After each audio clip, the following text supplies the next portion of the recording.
오늘은 제가 여러분이 요즘 어떤 생각으로 어떻게 살고 계신지 한번 관심법으로 궁예를 해볼까 해요. 아마도 여러분은 1년 전쯤에 이자율 높네 하면서 예적금 상품에 가입을 하셨을 겁니다. 그게 최근에 만기가 됐을 거예요. 그러나 만기가 돼서 이자와 원금이 들어왔음에도 이율이 작년만 못하잖아 라면서 그 예적금 상품을 재가입하진 않으셨을 거고, 그리고 그렇다고 주식을 해볼까 생각은 해봤지만 최근에 경제 공부를 안 했기 때문에 흥미를 갖고 있는 어떤 종목도 없고 그냥 입출금 통장에 그대로 두면서 소비만 하고 계시지는 않는지 어떤가요? 제가 틀렸나요? 최근에 어떤 컨텐츠들을 많이 보셨나 회고를 해보면서 느낀 건데, 확실히 좀 경제 공부, 경제 뉴스에 대한 관심이 예전보다는 좀 줄어든 것 같긴 하더라고요. 아무래도 경기 침체도 좀 감지가 되고 하니까 그럴 수도 있긴 하지만, 듣동나 채널을 여러분들이 나 경제 자립할 거야, 경제 공부 해볼 거야 라는 당찬 포부로 구독을 했던 때와 그 마음과 달리 지금은 경제 공부를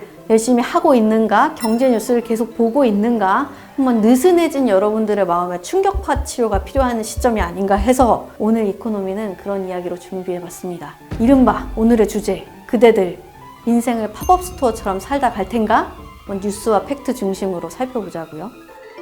그럼 우리가 먹고 사니즘에 대해서 고민을 할 때 카테고리를 나눠보면 뭐가 있을까요? 뭐가 제일 고민이세요, 여러분? 일단 이 일자리를 계속 내가 30대, 40대까지도 할 것인가? 그리고 또 집 고민도 계속 있죠. 뭐 전셋집 만기 올 때 내 집 마련하고 싶은데 집값이 안 떨어져서, 그리고 또 뭐 광범위한 키워드일 수도 있지만 재테크도 있을 것이고, 요 키워드 순서대로 한번 일단 일자리부터 한번 이야기를 해보시죠. 한참 우리가 주식 투자 눈 뜨고 막 공학 개미 운동이다 막 할 때, 그때 투자 붐 일고 했을 때는 오히려 약간 위기가 오면 그때가 기회다. 나는 경제 위기를 기다릴 것이다. 금융 위기를 기다릴 것이다. 이런 이야기를 했는데, 어떤 그런 위기라고 할 만한 계기가 없었음에도 이미 그냥 경기 침체에 완연하게 접어든 것 같은 분위기예요. 특히 일자리를 보면 그렇거든요. 최근에 뭐 한전이라든지 11번가라든지 다들 들으면 아시는 대기업들이 희망퇴직을 실시한다는 뉴스들이 나와서 굉장히 저의 동년배들은 이게 내 의지로 파이어족이 되는 게 아니라 강제로 파이어족이 되게 생긴 거 아니냐, 이런 불안감을 또 호소하기도 하더라고요. 심지어는 만 35세 이상부터 희망퇴직 대상이다, 이런 회사도 있고 해서. 근데 30대만 문제가 아니라 사실 20대 일자리를 보면 상황이 또 더 심각해요. 왜냐하면 그 이른바 그냥 쉬었음 인구가 계속 늘고 있기 때문인데, 최근에 나온 통계도 마찬가지예요. 청년층 15세에서 29세 일자리에서 특이사항이 10월까지 지금 41만 명의 청년들이 특별한 이유 없이 그냥 쉬고 있다고 합니다. 구직 활동을 하는 것도 아니고 학교를 다니는 것도 아니고 그냥 쉬고 있다는 건데, 코로나19 확산 시작했을 때가 사실 정점이긴 했어요. 그래서 그때 정점을 찍고 조금 내리막길을 걷고 있었는데 올해 다시 증가하기 시작한 거거든요. 근데 이 젊은이들이 왜 일을 안 하는 걸까 조사한 결과를 찾아봤더니, 일단 30세 미만, 그러니까 20대까지는 원하는 일자리를 찾기가 쉽지 않아서 그냥 쉬고 있다가 가장 많은 답변이었고요. 참고로 30, 40대는 왜 그냥 쉬고 계세요? 했더니 몸이 좋지 않아서가 가장 많은 답변이었습니다. 번아웃이겠죠.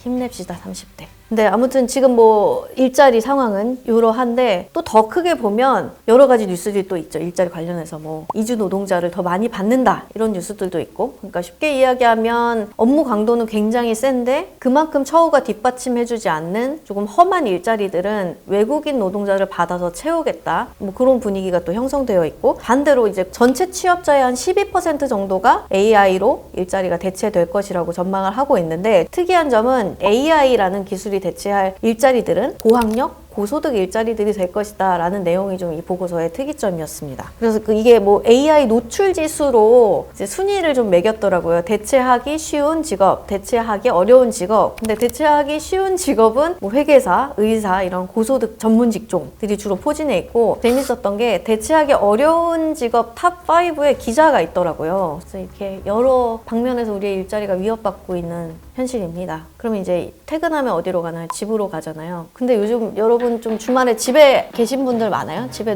저처럼 누워 계신 분들 많아요? 다들 막 팝업 스토어 가고 막 크리스마스 앞두고 있어서 무슨 크리스마스 마켓이 엄청 화제라고 하더라고요. 웨이팅조차도 웨이팅을 해야 된다라고 하고, 뭐 예약한 거를 돈 주고 판매하기도 한다고. 이 정도로 팝업 열풍이고 뭐 별별 팝업이 다 있더라고요. 뭐 푸바오 팝업까지도 봤는데 줄도 서고, 그리고 가면 사람도 많잖아요. 북적북적거리고 다른 사람이랑 공간을 쉐어해야 되는 건데, 그럼에도 불구하고 이렇게 팝업 같은 데 사람이 몰리는 이유가 뭘까 생각을 해봤습니다. 이것도 굉장히 주관적인 저의 생각이긴 합니다만, 아마도 주말에 쉬는 시간에 집에 있는 것보다 그런 공간에 나와서 사람이 많더라도 좀 뭔가 기분 전환이 되는 공간에서 사진도 찍고, 이게 훨씬 정서적으로 도움이 되니까 사람들이 몰리는 게 아닐까라는 생각이 들었거든요. 그래서 우리 청년들이 지금 어떤 주거 환경에 사는 걸까 한번 또 요거를 보여줄 만한 통계가 없나 뒤져봤습니다. 21년 기준으로 전체 가구의 3분의 1이 1인 가구라고 해요. 그만큼 아마 20대 그리고 30대도 1인 가구가 예전보다 많이 늘었을 텐데, 1인 가구가 늘어난다는 건 그냥 단순히 혼자 산다는 이야기가 아니죠.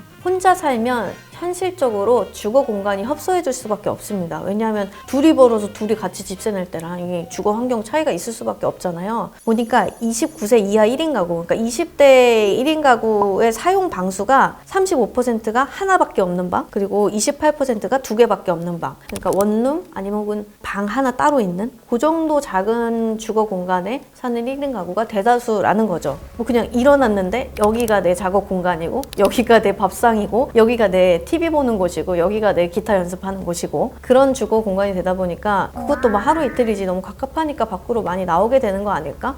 결국은 주거 공간의 문제가 아닐까라는 생각을 하게 됐어요. 트렌드 코리아 2024 이 책에도 이런 문구가 있더라고요. 온라인의 공세에 밀려서 잠시 위기를 맞이하긴 했지만 공간은 여전히 필요하고 중요하고 또 강력하다. 물리적 환경에서 오감으로 느끼는 경험의 힘을 우리는 모두 알고 있다 라고 써놓은 대목이 있어서 제가 밑줄을 쳐놨던 기억이 나는데, 메타버스에서 우리의 제2의 인생이 열릴 줄 알았는데 그렇지 않았죠. 실제로는 우리는 오프라인 공간에서 이 공간감을 경험하고 쉬고 냄새를 맡고 이 공기를 느끼고, 이게 너무 중요한데 그러기엔 우리 집이 너무 작은 상황이다. 근데 말 안 해도 사실 그렇게 작은 집에 살 수밖에 없는 이유는 다들 알겠지만, 그래도 왜 우리 집이 쾌적하지 못한가, 왜 주거 안정이 어려운가도 한번 뉴스들로 짚어볼게요. 최근에 정부가 그래도 청년들 주거 환경을 좀 개선해보겠다고 정책들을 내놨는데, 대표적인 게 청년주택드림 청약통장이란 게 나왔습니다. 이 통장은 나중에 이 청약통장을 갖고 있으면 청약에 당첨됐을 때 낮은 이율에 80%까지 대출을 받을 수 있게 해주겠다는 게 핵심이에요.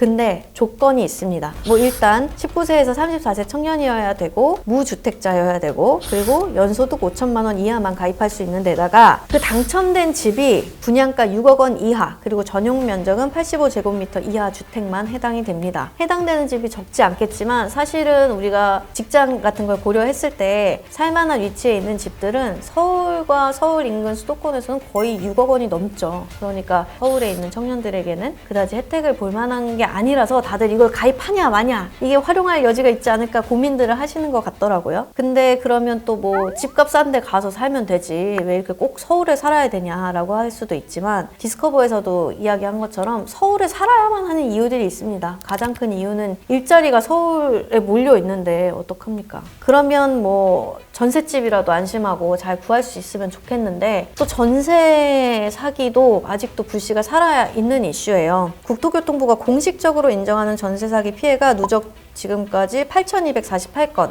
11월 16일 기준입니다. 그런데 이게 끝이 아닐 것이다 라는 이야기가 나오는 이유가, 올해 하반기에서 내년 상반기 그 사이 1년 사이에 계약이 만료되는 전세 보증금 총액이 300조 원 이상이래요. 근데 최근에 또 어떤 상황이냐면 전세 가격이 내려가고 있어요. 그러니까 사실은 내가 전셋집 구할 것만 생각하면 그래도 올해는 좀 새 집 구하기 쉽겠다, 전셋집 구하기 쉽겠다 하는 상황이지만, 문제는 지금 살고 있는 전셋집에서 주인한테 돈을 돌려받아야 일로 갈 수 있다는 거죠. 근데 전세 가격이 떨어지고 있기 때문에 돌려줘야 될 돈이 더 많잖아. 그래서 이른바 깡통 전세라는 게 더 우려가 되는 상황이라서, 내년까지도 혹시나 전세 사기 혹은 사기의 의도가 없었더라도 집주인 돈을 못 돌려주는 상황들을 굉장히 많이 걱정할 수밖에 없는 시장 상황이 있습니다. 우리의 먹고 사니 지금 이렇게 사면이 가로막힌 듯한 답답함이 있는데 그래도 뭐 할 수 있는 거를 해봐야 되지 않나, 투자라도 조금 해봐야 되지 않나, 그래도 뭐라도 해보자 라는 마음으로 막 파이어족이 되어보자 라면서 우리가 열심히 막 재테크 공부도 하고 그때 이제 듣동락 콘텐츠도 많이 받으시고 했었는데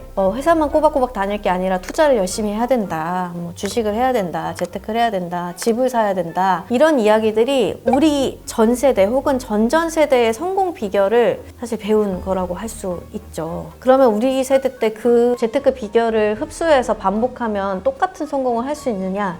라고 하면 꼭 그런 상황은 아닙니다. 우리 세대는 절대 부모님 세대와 같은 수익률을 누릴 수 없다. 그러면 이런 시대에 우리는 어떻게 투자해야 하는가? 라는 제목의 기사가 있어서 그것도 한번 가져와 봤죠. 영국 이코노미스트지에 나온 거라서 한국의 젊은이들만의 이야기가 아니라 미국 혹은 조금 세계 선진국 공통의 이야기들로 볼 수 있을 것 같아요. 이 기사에 따르면 1980년대부터 2021년까지 이 40년간 말하자면 이례적인 황금 투자기였다고 해요. 딱 우리 부모님 세대가 취업하고 돈 모으고 애들 기르고 투자하고 했던 그 시기죠. 일례로 1980년에 1달러를 주식에 투자했다라고 하면 2021년 기준으로 실질 투자 수익률이 17달러 까지 올라갔다고 해요. 근데 아주 장기 평균으로 보면 원래 1달러 넣으면 40년 동안 한 7달러 조금 넘게 이 정도 수익률인 거거든요. 그때가 이례적으로 많이 잘 벌리던 시기였던 거죠. 왜냐하면 그때는 세계화가 한참 되고 있었고 물가도 낮았고 금리도 낮았고 이게 맞물려가지고 이런 투자 호황이 가능했는데 이제는 상황이 바뀌었습니다.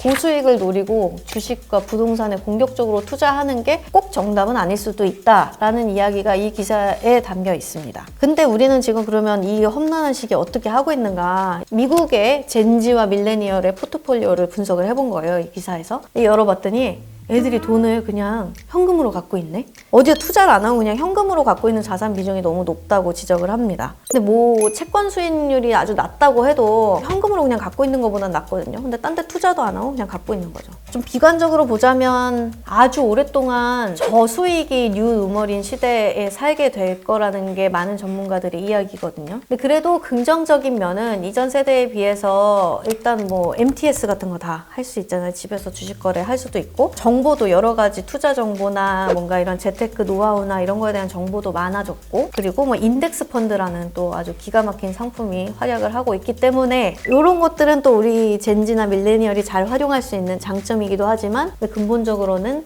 저수익이 기대되는 상황이라는 아주 어려운 중차대한 시기에 놓여 있습니다. 근데 아까 그 기사에 언급된 책이 하나 있어가지고 저도 따라서 사봤거든요. 이 책인데 영어로는 Investing Amid Low Expected Returns, 한국어로는 과거의 검증, 미래의 투자, 이 책인데 이게 대중서는 아니에요. 저도 다 꼼꼼히 읽지는 못했는데 앞으로도 저수익이 계속될 것이고 이런 시기에 투자는 어때야 하는가 뭐 이런 것들을 탐구해서 쓴 책인데 재밌는 부분이 이 책 서문에 평온을 비는 기도가 이렇게 인용되어 있어요. 이게 사실은 미국에서는 알코올 치료 모임 같은 데서 많이 하는 기도문이라고 해요. 근데 그 기도문을 인용한 이유가 좀 재밌는데 이 시점에 어떤 새로운 통찰력을 줄 수 있는 기도문이 아닌가 해서 인용해놨다고 하더라고요. 어떤 기도문인가 하면 이렇습니다. 변화시킬 수 없는 것은 받아들이는 마음의 평온을 주시고 변화시킬 수 있는 것은 변화시킬 수 있는 용기를 주십시오. 그리고 이 둘 차이를 구별하는 지혜를 주십시오.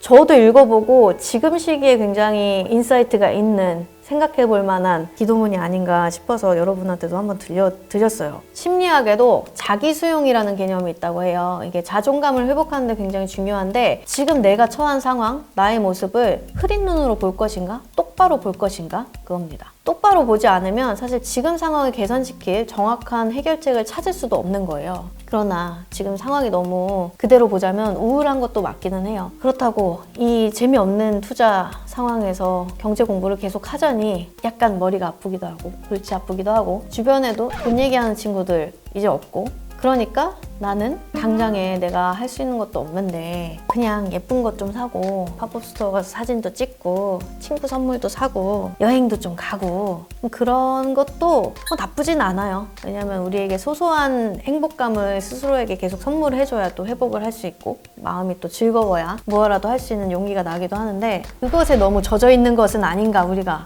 저 자신에게도 한번 되짚어서 해볼 이야기이기도 하고요. 인생은 정말 길고 긴데 언제까지 팝업 스토어처럼 살 수는 없잖아요. 팝업스토어처럼 즐거운 건 잠깐이지만 인생은 기니까 상설 매장, 나만의 상설 매장을 열어보자. 너무 제가 또 강경 팝업 반대파처럼 이야기하게 됐는데 팝업 문화를 막 이렇게 제가 비판하고 이런 건 전혀 아닙니다. 그리고 그럼에도 불구하고 나는 계속 공부를 해나가고 그럼에도 불구하고 나는 일을 하고 그럼에도 불구하고 나는 목표를 세워서 한 발 한 발 해보는 것들을 절대 포기하지 않았으면 좋겠다라는 마음으로 올해 마지막 잔소리를 한번 이렇게 가까이서 한번 해봤습니다. 행복하게 연말을 잘 보냈으면 좋겠습니다. 메리 크리스마스 앤 해피 뉴 이어입니다.